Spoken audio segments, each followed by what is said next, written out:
Alright, so good morning po sa inyong lahat mga kilo. What's up, wasak?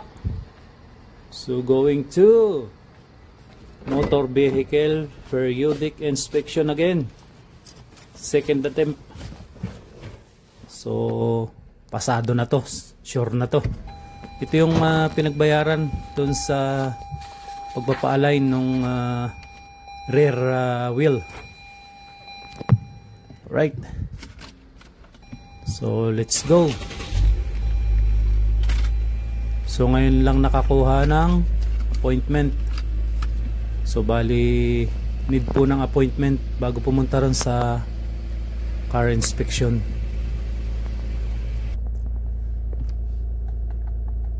Alright. Sure na to. Sure na itong pass. Right, let's go. So bali yung nakuhang appointment ay 10:30 AM. Sakto pagdating doon. Mga 15 minutes lang naman. Yun, update ko po kayo pagdating doon. May video na nga po pala ako noon na about doon sa step by step doon sa MBPI or car inspection.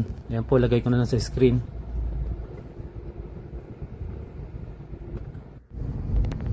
Right, so dito na po tayo. Magbabayad lang uli ako. May bayad uli ito pagbalik dito, pero hindi na malaki, sakto lang. Right, update ko po kayo. Yun, no? Alright na mga kilo. So may sticker na po. Pass na po. At ito yung pinagbayaran ko uli. So bali 37.95. So bali nasa 500 mahigit sa peso.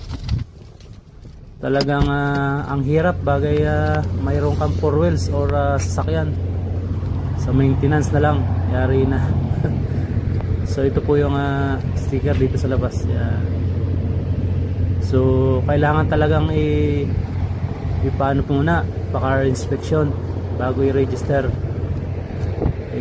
Expired po ang register nito, kaya pinaano dyan sa PAHAS or MBPI. Thank you for watching. Shout out po sa inyo lahat. Alright.